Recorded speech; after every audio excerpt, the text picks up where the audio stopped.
The night was supposed to be unremarkable, like so many others.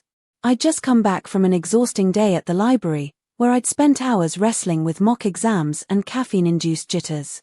The house was quiet, steeped in the kind of stillness that seeps into your bones. I liked it that way, no distractions, no forced conversations. Just my room, my bed, and the sweet promise of sleep.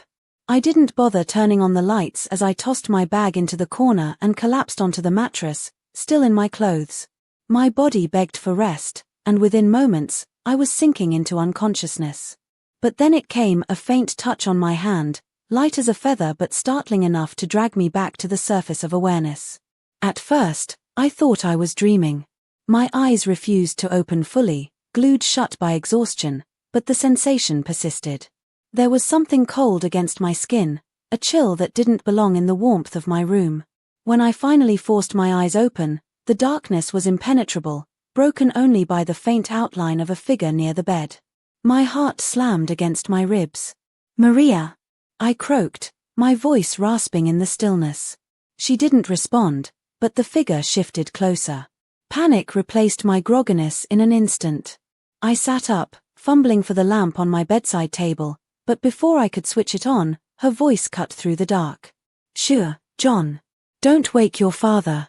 The words were soft, almost pleading, but they landed like stones in my chest.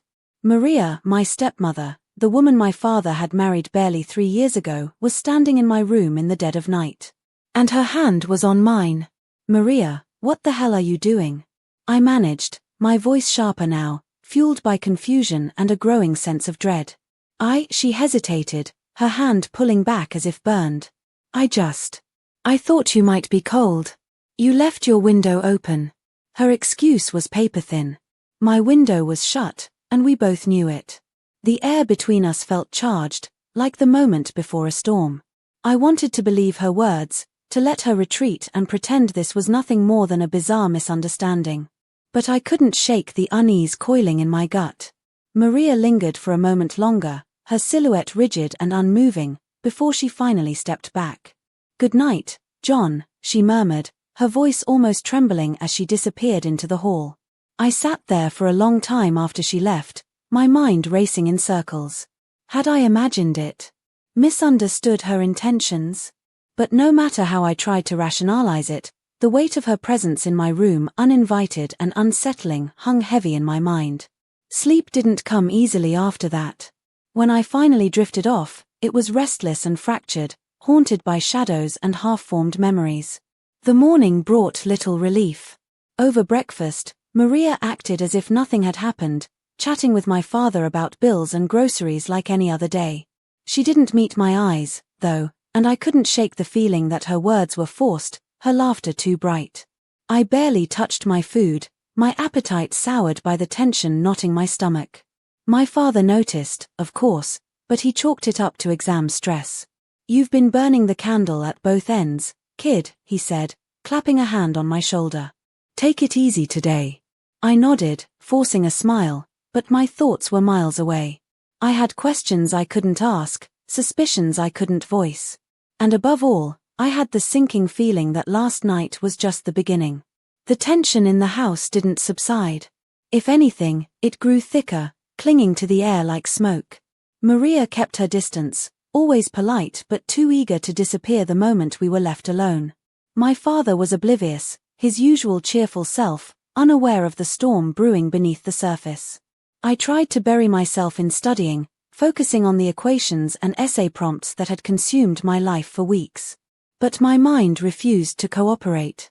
Maria's presence in my room, her voice, her touch, played on a loop in my head, demanding answers I wasn't sure I wanted. By the third day, I couldn't take it anymore. I needed clarity, an explanation, even if it meant confronting the discomfort head-on. So, when my father announced he'd be working late, I knew it was time. Maria was in the kitchen when I approached, wiping down the counter with the kind of meticulous focus that felt more like avoidance than routine. She didn't look up as I entered, but I saw her shoulders tense. "Maria," I said, my voice firmer than I felt. She froze for a moment, then straightened and turned to face me. Her smile was thin, forced. "Yes, John." We need to talk, I said. The words were heavy, hanging between us like a dare. Her eyes flickered, searching my face for a hint of where this was going. She nodded slowly, setting the dishcloth aside. All right. What's on your mind? I hesitated, the weight of the moment pressing down on me. But there was no turning back now. What happened the other night? When you came into my room? Her face paled. For a fleeting second, I thought she might deny it, dismiss it as a misunderstanding or a figment of my imagination. But instead, she sighed, her shoulders slumping as if the question had knocked the air out of her. I was lonely, she said quietly. I wasn't thinking clearly. The admission hit me like a punch to the gut. Lonely? I repeated, incredulous. What does that even mean, Maria? You don't just. I stopped myself, the words catching in my throat. She didn't meet my eyes. Your father and I, things haven't been the same. He's been distant, preoccupied. And, he's struggling with some health issues. Her voice wavered, tinged with frustration and sadness. I feel like I don't exist to him anymore. I stared at her, the flood of emotions crashing over me too fast to process anger, confusion, pity. So what? You thought I could fix that? By invading my space? Her face crumpled, and for a moment, I almost felt guilty for the harshness in my voice. I wasn't thinking, John. I know it was wrong. I didn't know what else to do. Her words hung in the air, a confession and an apology rolled into one. But they didn't make the weight on my chest any lighter. I shook my head, stepping back as if distance could shield me from the mess unfolding before me. Maria, this isn't something you can just explain away. What you did, it wasn't okay. It's not something I can just forget about. Tears welled in her eyes, but I couldn't bring myself to comfort her. Not this time. I think I need to leave, I said finally, the decision spilling out before I could second-guess it. Her head snapped up. Leave. John, please, you don't have to do that. I swear, it won't happen again. No, I cut her off, my voice firmer now. It's not about whether it happens again. It's about what already happened. I can't stay here, Maria. Not like this. Her face crumbled, but she didn't argue. Maybe she knew there was nothing she could say to change my mind. I'll pack my things tonight, I said, turning toward the door. Tell Dad. Tell him whatever you want. John, wait. Her voice stopped me in my tracks. I turned back, and for the first time, I saw real fear in her eyes. Please, don't tell him. About any of this. It would destroy him. I hesitated, her plea striking a chord I didn't want to acknowledge. She was right. My father adored her, and this would shatter him. It was late that evening when I began packing my things. The room felt smaller with each item I shoved into my bag, books, clothes, random mementos from years past, all of them weighed down by an invisible burden. I tried not to think too much about Maria's pleading eyes or the guilt that had begun to settle in my stomach. My heart was torn. Part of me wanted to escape the discomfort, the looming uncertainty of the situation. But another part of me, one that had been buried under layers of confusion and anger, felt the sting of betrayal. I didn't want to see my father like this. I didn't want to be the one to break him. But as I zipped my bag closed, I knew I couldn't stay. I couldn't share the same space with the person who had violated that trust, regardless of the reasons behind it. I slipped out of the house quietly, just after midnight, when Maria and my father were asleep. I left a note on the kitchen counter, one that didn't explain everything but simply stated I was staying with a friend for a while, that I needed space to think. It wasn't much, but it was all I could give them. I wasn't ready to confront the full weight of what had happened, not yet. Maybe never. The next few days were a blur.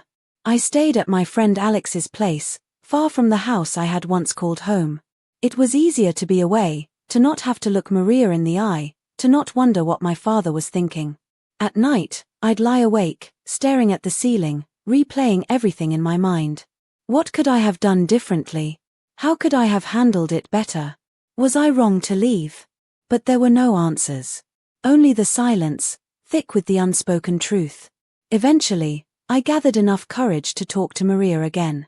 I called her one afternoon, my fingers trembling as I dialed the number I had once called so many times without hesitation. John. Her voice was softer than I remembered, hesitant. Yeah. I paused, my throat tight. Can we talk? There was a long silence on the other end before she spoke again. I understand if you don't want to. But I'd really like the chance to explain, if you're ready. I wasn't sure if I was ready, but I agreed. We met at a small cafe not far from her house, a neutral space where I could still maintain some distance. She looked different. There was a heaviness to her posture, a weariness in her eyes that hadn't been there before. The woman who had once been so full of life seemed diminished, drained by everything that had happened. John, she began, her voice faltering, I owe you more than just an apology. I know what I did was wrong. But you have to understand. I didn't know where else to turn. I folded my arms across my chest, trying to maintain my composure. You could have talked to Dad. You could have gone to therapy, or just trusted me to help. But you didn't. You crossed a line. Her eyes filled with tears, and she wiped them quickly, as if trying to prevent them from falling. I know. I just felt so invisible. And when he didn't want me, when he couldn't even touch me because of his health issues, I felt like I didn't matter. I thought maybe if I could connect with someone, feel seen again, it would make everything feel better. But I was wrong, John. So wrong. I stayed silent for a moment, letting her words sink in. It wasn't an excuse, but it was a reason. I could see the vulnerability in her, the pain that wasn't just caused by her actions but by everything that led to them. I don't know if I can ever forgive you for what you did, I said finally, my voice quiet but firm. But I understand. I know you weren't doing it to hurt me, but it still did. She nodded slowly, tears streaming down her face now, no longer hidden. I understand. And I won't ask you to forgive me. But I needed you to know the truth. I exhaled, the air in my lungs suddenly feeling thick. I didn't have the answers. I wasn't sure if I could ever return to the family I once knew. But at least now, there was clarity, however painful. I need time, I said, standing up. Time to think. I don't know what comes next. Maria nodded again, this time in understanding. Take all the time you need. I won't bother you. But I hope someday you can see that I'm sorry, truly sorry for everything. I left the cafe with a heavy heart, unsure of what the future held. What I did know was that the road ahead would be long and complicated. The past couldn't be undone, and neither could the damage. But maybe, just maybe, there was a way forward for all of us. The hardest part, I realized, was not the confrontation. It wasn't even the distance between us. It was knowing that some things are never fully repaired, no matter how much time passes.